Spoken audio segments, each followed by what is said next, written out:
Hi, I'm Johnny from IKEA Greenwich, and today I'm joined by sleep expert Dr. Guy Meadows.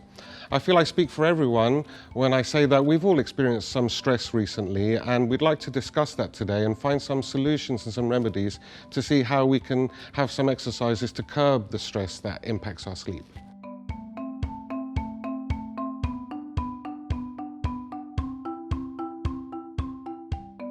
Stress is a very natural reaction, and I do find that it does impact our sleep to some extent. Exactly. I think everybody will be very familiar with experiencing stress, and we all have completely different ways of managing it. But actually, the stress response is the body's natural way of responding to increasing sort of challenge or threat.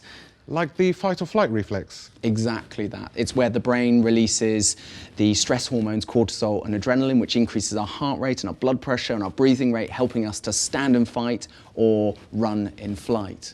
But actually, what's really important is to understand that stress is actually really normal. A study done recently found that 74% of UK adults said that they were so stressed they were unable to cope or felt completely overwhelmed. And actually 8% of people from that survey reported feeling like that all the time. So we can find that actually, delivering helpful methods for managing stress is really important. So it's not surprising then that if we're having these frequent thoughts before we go to sleep, it's going to impact our ability to actually get to sleep, and perhaps also during the sleep as well, these stresses could resurge and just cause, a disruptive impact to our sleeping patterns. Absolutely. So in the short term, when we have a stressful day, we've had an argument with a loved one or a work colleague, for example, we can find ourselves replaying that over and over in our head. We find our muscles might be tensed, we might have an increased heart rate, and that can make it much harder to fall asleep or to fall back to sleep. In the long term, if we're experiencing chronic stress, we can actually have sort of chronically high cortisol levels, which means that we spend more time shifting between light sleep and wakefulness rather than getting that sort of all-important restorative deep sleep that we need.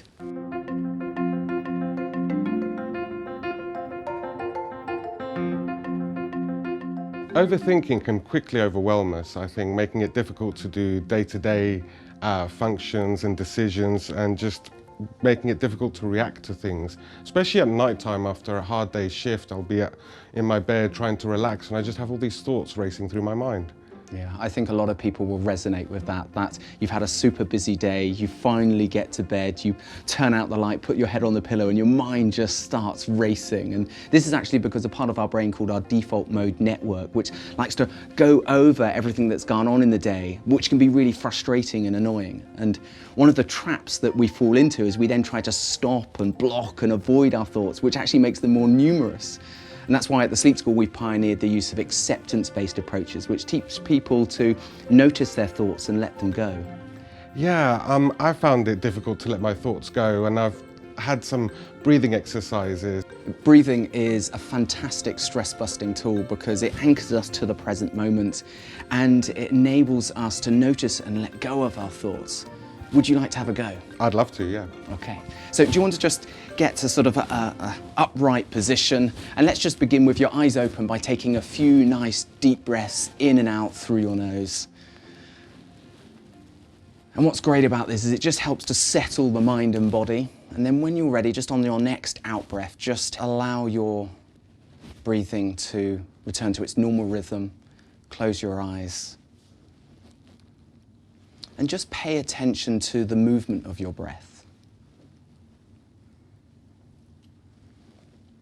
So you might be noticing the movement of your chest or your stomach as you breathe, or the movement of air as it passes in and out of your nose.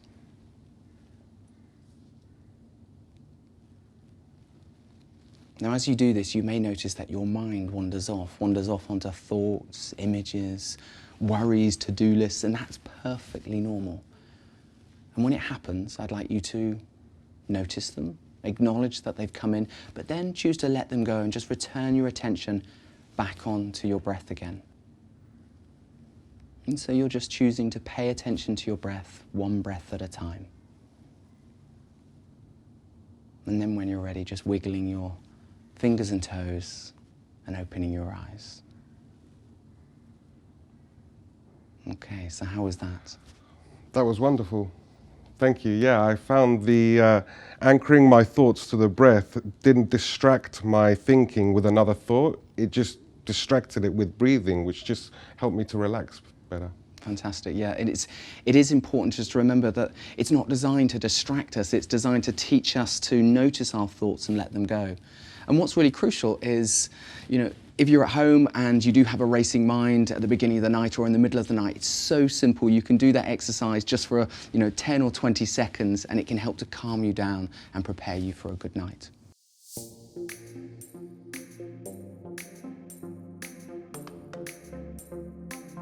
It's amazing how some simple changes can turn the bedroom into a really stress-relieving environment.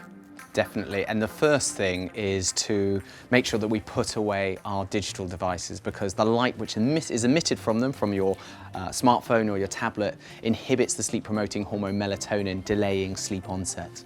Okay, we actually recommend taking your phone and putting it out of sight or out of reach, sometimes not even in the bedroom at all. So I'll just put it away in here like this. And if you rely on your phone for an alarm, just replace it with a traditional alarm clock like this. And then that way you don't have that temptation to hand. Reducing clutter in the bedroom is also very important to keep a clearer state of mind. So having bedroom storage, for example, in these wardrobe units like this, and having some underbed storage can really help to put away all of that clutter and simplifying it.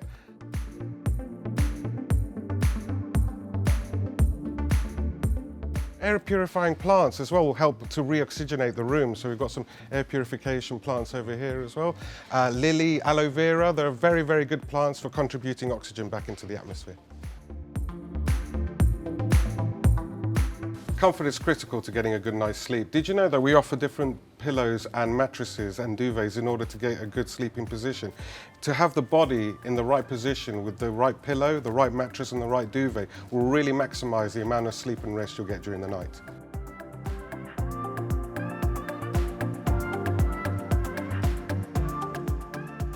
Dr. Guy, you've shared with us some really insightful advice on our sleep, but do you have any key tips that you could give to us to further implement these advice that you've given us so we can better our sleep?